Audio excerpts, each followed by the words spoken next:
Momen tak biasa Bupati Sragen terlihat dalam sebuah video. Bupati Sragen bercanda karena merasa tak nyaman dipayungi camat Gemolong. Terlihat Bupati Sragen bersama camat menuruni anak tangga dan menyapa warganya. Tampak dalam rekaman yang diunggah akun @terangmedia pada Rabu 18 Oktober 2023.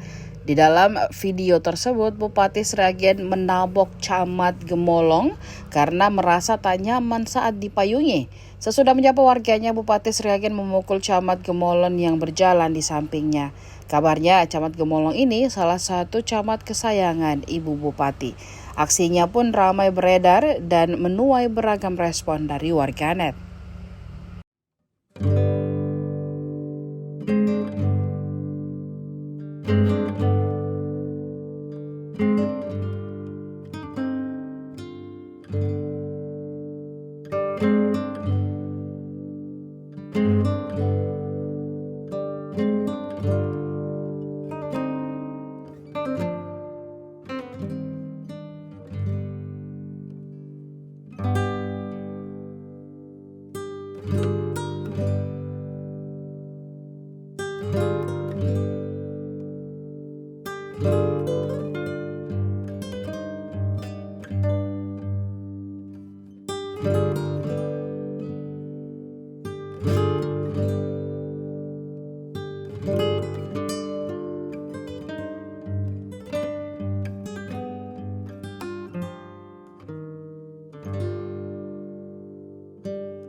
Download Tribun X sekarang, menghadirkan lokal menjadi Indonesia.